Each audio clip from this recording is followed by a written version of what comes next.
Hello, finally आम्ही उज्जैनला पोचलेलो आहे. तिथं ऑटो मिळत नव्हता आणि ते 1-2 ऑटोवाला की तू घेऊन जा, मी घेऊन जातो. मला थोडासा डाऊट आला कारण आपण पुणे, मुंबई ह्या भागात राहिलेलो आहे आणि मी पंजाबला इथं होती. तसे लोकं फसवू शकतात, पण तसं उज्जैनमध्ये नाही आहे, खरंच नाही आहे. खूप हेल्पफुल लोकं आहेत. ऑटोवाला असू द्या किंवा कोणी इतर असू द्या, खूप हेल्पफुल लोकं आहेत. आम्हाला ट्रेनमध्येच रूम भेटली कारण आम्ही ऑनलाईन सर्च केलं तर 2500-3000 दाखवत होते. ट्रेनमधूनच आम्ही एक जणाच्या ओळखीवरती केलं तर आम्हाला 1200-1300मध्ये 1 डे नाईटची रूम मिळाली. आम्ही पहाटेच दर्शनाला गेलो म्हणजे मला भस्म आरती पाहायची होती. तर कोणी बोलले 3:30, कोणी बोलले 4:30, 5. आम्हाला उठायलाच उशीर झाला कारण आम्ही पोचलेलो 12-1 वाजता रूमवरती.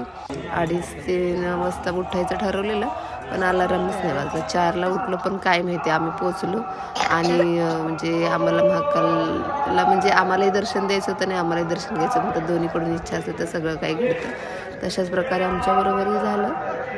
मला मंदिरात पोचल्यानंतर भस्म आरती मिळाली आणि ती फायनली झाली. नाही तर मी आशा सोडलेली होती की चला जाऊ द्या, काही नाही, दर्शन तरी होतं आहे ना महाकालचं. तिथेच तर देव तर तिथेच आहे ना, ते देव तर कुठे जात नाही.